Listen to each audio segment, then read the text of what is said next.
This is a CBS News special report. I'm Gayle King with Tony DeCoppola and Nate Burleson in New York. Police in eastern Pennsylvania, as you see, have captured an escaped murderer this morning. Relief there. Danelo Cavalcante, who was convicted last month of killing his girlfriend, had been on the run for nearly 2 weeks. Let's listen in to the governor, Josh Shapiro, at the podium. I want to say, first and foremost, thank God there were no injuries to law enforcement or to the public. We obviously became deeply concerned after the suspect was able to steal a weapon. He was apprehended this morning with no shots fired. I want to say thank you to the dedicated law enforcement professionals from every level who each and every day go out of their homes, leave their families, leave their loved ones to keep us safe. The public, over the last 13 days, has had a chance to see what excellence in law enforcement means, what true, dedicated professionalism is all about. I couldn't be more proud to be standing up here today with these professionals from every level. And while they did extraordinary work, we had a tremendous assist from the public here in Chester County. I want to say thank you to the public for their vigilance. Thank you for the constructive tips that they shared. Thank you for remaining on guard. We recognize this has been a concerning and trying time for each and every one of you in the region. And we want to thank you for your support of law enforcement and for your support of this effort that led to this capture today. I hope the good people of Pennsylvania, and indeed the folks all across this nation, got a chance to see how government is supposed to work, how law enforcement is supposed to work, where we all come together, where we focus on the mission. And while the women and men up here behind me may wear different uniforms and different badges, we were here with common purpose, and that was to apprehend this suspect and keep people safe. Leading this effort has been the Pennsylvania State Police. And I know I'm going to get booed by some of the folks behind me for saying this. I believe they are the finest law enforcement agency in the United States of America. And I could not be more proud to be the governor of this Commonwealth and to have the chance to serve in public service alongside these great leaders in the Pennsylvania State Police.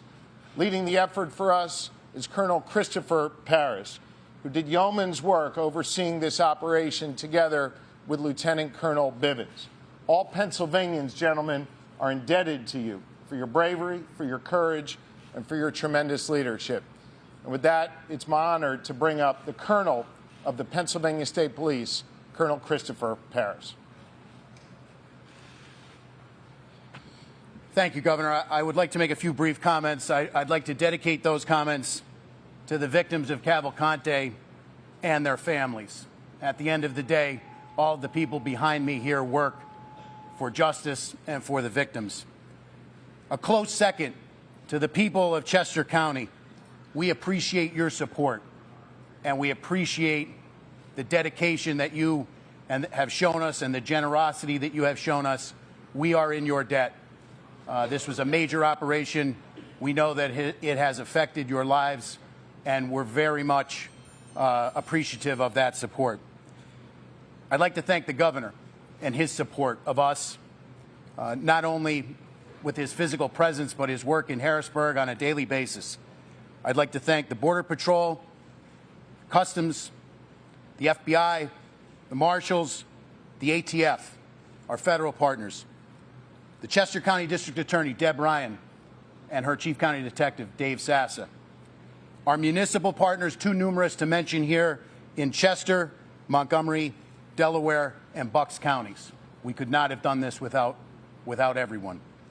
I would like to thank, from the bottom of our hearts, the members of the Pomar Lynn Fire Company. I know the media has been in and out of here. The hospitality that they have shown us, the logistics that you need to bring to bear in an operation like this, we would have been hard-pressed to do that without them being good hosts to us. Lastly, but certainly not least in any way, shape, or form, to the women and men of the Pennsylvania State Police, thank you. Thank you for your hard work and your diligence. This is my third manhunt with Lieutenant Colonel George Bivens. It's not lost on me that it was 9 years to the day yesterday for the Blooming Grove ambush. And in all of those operational cycles, there is no person who enjoys more of my trust and confidence. He was tasked with standing this operation up. My confidence in him is marrow deep. He is the consummate professional, and I would now like to turn it over to Lieutenant Colonel Bivens to give you the operational rundown of the capture of Cavalcante. Lieutenant Colonel Bivens.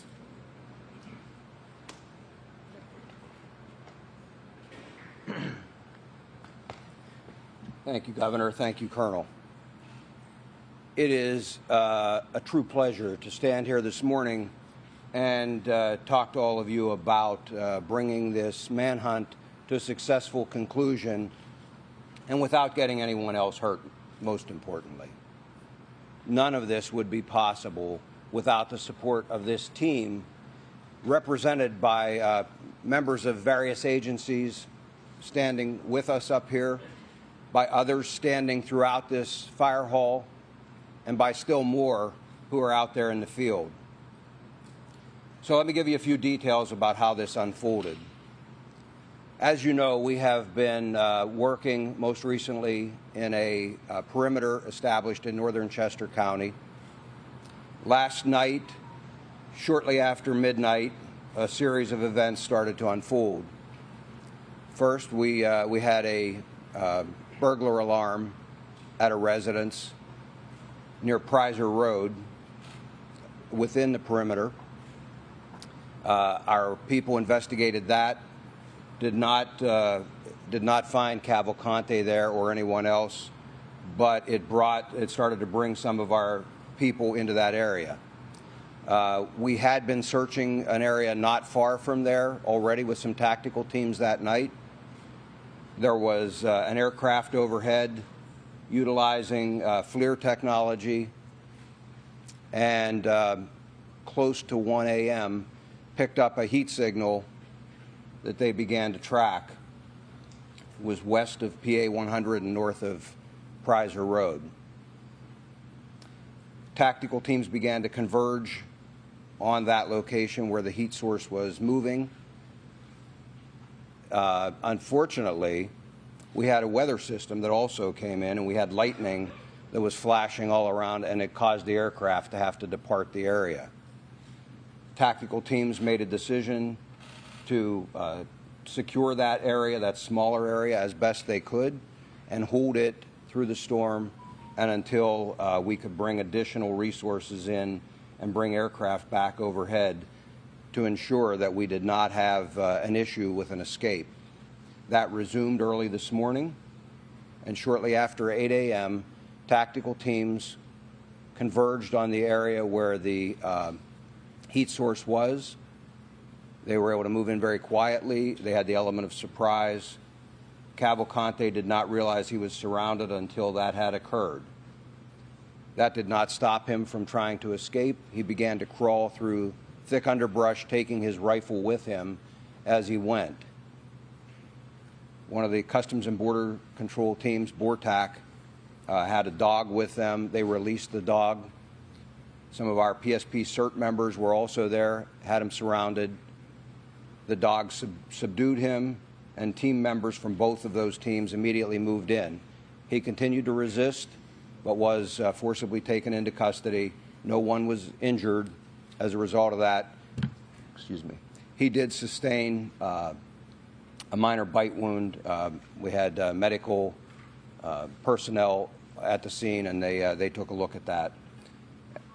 Cavalcante was, as I said, taken into custody. He was transported to our Avondale station for further processing and interview, and he will ultimately be transferred to a state correctional institute where he will be housed and begin to serve his life sentence. In just a few minutes, I'll open this up to some questions, but before I do that, I want to turn this over to one of our very close partners, District Attorney Deb Ryan. I know she would like to say a few words, and again, then we'll be happy to take your questions following that. Deb. Thank you, Lieutenant Colonel Bivens. Today is a great day here in Chester County. Our nightmare is finally over and the good guys won.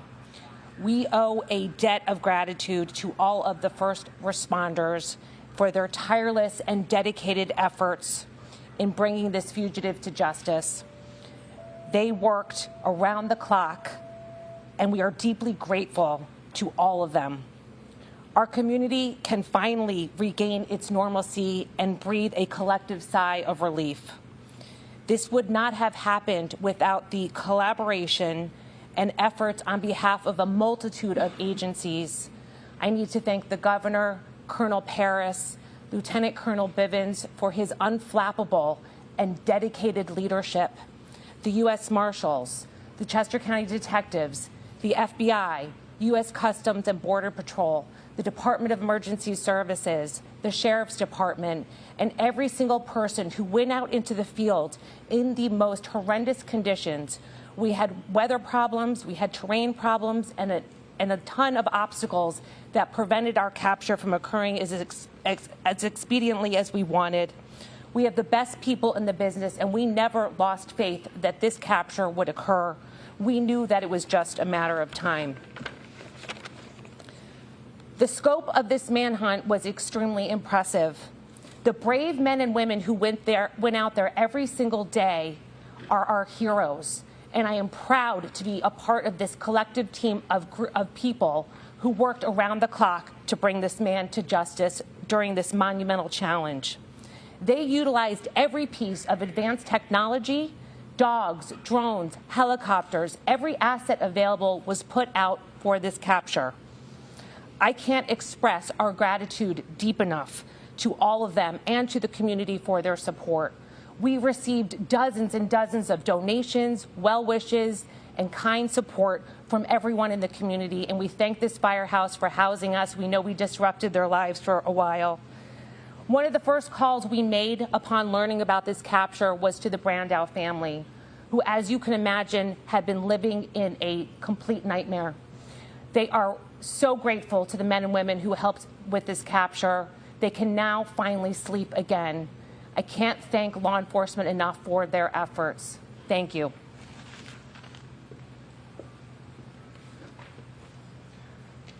Okay, with that, we will be happy to take your questions. Yes. With the helicopter overboard, we saw the arrest taking place.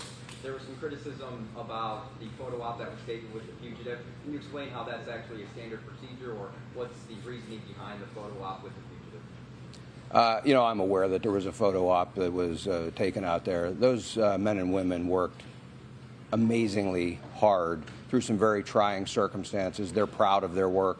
I'm not bothered at all by the fact that they took a photograph with him in custody. Again, they're proud of their work. They kept the community safe. I say thanks to them and good job. Sir, did he say anything in the moment that he was captured, and you released the name of the canine officer who bit him during his capture?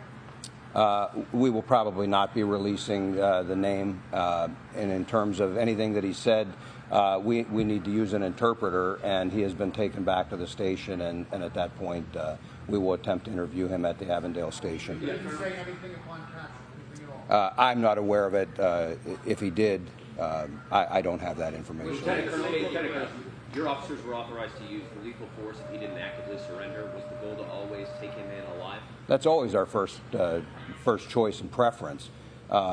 Again, that option is only to prevent the escape of a very dangerous individual. Had they not been able to contain him, that would have remained an option. Who specifically made the arrest? Which organization? It was a combination. It was a combined group of the Border Patrol and PSP. When he was captured, when he went into the van, he was stripped and had his tattoos photographed. Is that normal procedure? Yes. When the thermal imaging happened at 1 o'clock, was he in the same location when you found him? Wait, I'm sorry. You'd ask first, ma'am. Was he asleep when you found him? He was proned out. I've not been told that he was asleep. I'm told that he was proned out trying to hide and then began to crawl away. Was it the same location when you got the thermal imaging at 1 when you found him at 8? It was in that close proximity to that, yes. What was whether anyone was helping him? No one was assisting him at that point. Sir, what was the agency that was flying the helicopter that first spotted the key? That was the DEA, and that was a fixed-wing aircraft. Were you worried as law enforcement that you had to down the plane and there could be another chance for escape? I mean, that's obviously the plane had to land, but what kind of risk did you have to calculate with that? Well, you know, as I've told you throughout this investigation, there are always things we have to contend with. Everything isn't scripted and doesn't go perfectly. And so it's just another challenge. Worried, I don't think, is the word that I would use. We simply had to adapt. And so we secured that inner perimeter while always keeping our outer perimeter secure, so that if he did manage to get out of that inner, we would box him in yet again. How tough an adversary was he? He led some very high-profile, difficult manhunts. How tough an adversary was he compared to some of the others? You know, I don't know that he was particularly skilled. He was desperate, and I've said that all along. We've been listening to the Philadelphia State Police following the capture of Danelo Cavalcante. As you know, he's been on the run for 2 weeks, but we're happy to say he is back in police custody. CBS's Philadelphia Brandon Golder joins us now. Brandon, you've been covering this story from the very beginning, and I think your district attorney said it best when she said, the nightmare is over and the good guys won. This is really good news. What stood out to you in this press conference? That's right, Gail. What really stood out to me was that through the end, as soon as the handcuffs got placed on him, Cavalcante was fighting. When he was surrounded by police, he tried to crawl through underbrush. A canine had to be released to subdue him. And even still, he was fighting with police until those handcuffs got on him. That was really what stood out the most. He fought until the handcuffs got on him. Gail? They also said, they told us, Brandon, that they used everything in their arsenal, drones, helicopters, people on the ground. In the end, they opened up saying that there was a false burglar alarm, but then there was a heat seeker that clearly found Cavalcante in the middle of the night. A storm broke out. They had to suspend the search, and then they resumed it again this morning. I think it's extraordinary that this is over and no one else was hurt. I did not think it was going to end this way, to be honest with you. That's right, especially since he had possession of a .22 caliber rifle, according to police. There was a lot more tense atmosphere here. All right, Brandon, I know you've got more work to do today. We'll see you on the news again later today. Thank you so much for your coverage. Yeah, thank you. Our coverage will continue right here on CBS News Streaming, your local news, and tonight on the CBS Evening News. This has been a CBS News Special Report. I'm Gayle King with Tony DeCopel, Nate Burleson. We're here in New York. Now, some of you will now go to our scheduled broadcast of CBS Mornings. In time now.